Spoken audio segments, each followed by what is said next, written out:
On décrypte le monde et la guerre en Ukraine avec notre invité, le général Trinquant. Bonjour. Bonjour. Soyez le bienvenu sur Sud Radio. Vous êtes l'ancien chef de la mission militaire française auprès de l'Organisation des Nations Unies, auteur de ce livre, Ce qui nous attend, publié aux éditions Robert Laffont. Dominique Trinquant, l'Ukraine recule concrètement et de manière souvent spectaculaire sur le front du Donbass, c'est-à-dire dans le sud-est du pays. Est-ce qu'on est en train de voir qu'elle dit adieu à ces régions déjà occupées en bonne partie par la Russie depuis 2014 ? Écoutez, on peut le penser parce qu'on assiste à deux stratégies diamétralement opposées. Les Russes continuent à avancer dans la région du Donbass. Ils font un effort considérable, au prix de lourdes pertes d'ailleurs, mais ils avancent, la région de Potrovsk, alors que les Ukrainiens semblent avoir allégé leur dispositif là et avoir concentré plus de forces dans la région de Kursk, où pour la première fois... on le dit depuis 1941, le territoire russe a été envahi.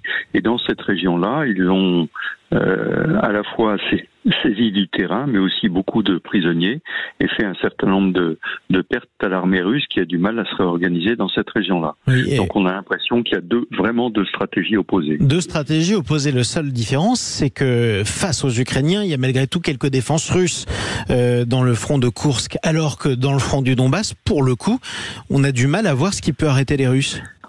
Alors, pardonnez-moi, mais dans la région de Kursk, il n'y a pas de défense russe. Ça fait un mois, et il n'y a pas d'organisation. Ils sont obligés d'aller chercher des éléments, tenez-vous bien, à Kaliningrad. Ils ont récupéré une brigade qui était au Burkina Faso, donc ils ont beaucoup de mal à se réorganiser. En revanche, dans la région du Donbass, vous avez raison, les défenses ukrainiennes ont reculé, et il y a beaucoup moins de forces ukrainiennes disponibles pour la défense de cette région-là. Donc, pour revenir sur votre introduction, moi, mon impression, c'est qu'il est probable que l'Ukraine, qui prévoit aujourd'hui des négociations, comme les Russes viennent de l'annoncer d'ailleurs qu'ils devaient négocier.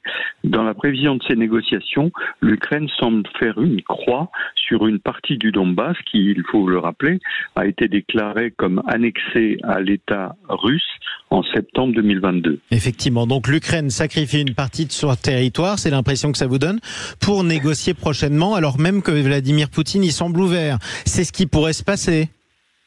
Oui, c'est ce qui pourrait se passer. Alors, ce qui est d'intéressant, c'est que des deux côtés, là, on est sur le plan diplomatique et plus militaire, le président Zelensky a dit que le prochain réunion de négociation devait comporter des Russes, qui est une nouveauté, et le président Poutine lui-même a dit, mais qu'il avait toujours été ouvert aux négociations avec un petit appendice qui est de dire, sur la base des négociations qui avaient eu lieu en Turquie au printemps 2022.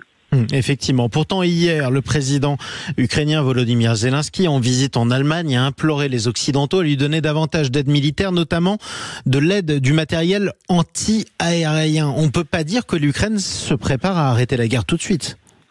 Non, mais attendez, si tu veux, la paix prépare la guerre. Oui. Il s'agit simplement d'assurer la protection du territoire ukrainien. On le voit bien, la stratégie russe, qui est toujours la même tous les automnes, et de détruire les infrastructures énergétiques de l'Ukraine. Et là, il s'agit d'attaques contre la population. Donc, bien le président ukrainien remplit son rôle. Il demande des armements pour protéger la population ukrainienne. Dernière question, mon général.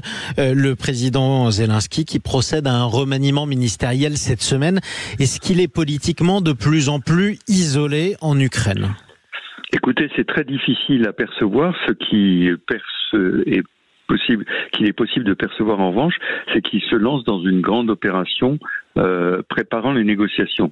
Il change donc son gouvernement, en particulier le ministre des Affaires étrangères, qui avait passé une semaine en Chine sans rien obtenir. Et donc, il change ce personnel, mais aussi il a prévu de présenter un plan.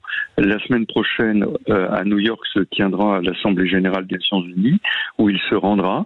Il pourra rencontrer un certain nombre de personnalités, indiens, etc., du monde des BRICS, mais aussi le président américain, pour lui présenter un plan de paix avant d'entamer ces fameuses négociations dont nous parlions tout à l'heure. Et nous serons amenés à en reparler avec vous. Merci Dominique Trinquant, merci mon général. Je rappelle que vous êtes l'ancien chef de la mission militaire française à l'Organisation des Nations Unies. Je vous rappelle aussi votre livre « Ce qui nous attend » chez Robert Laffont.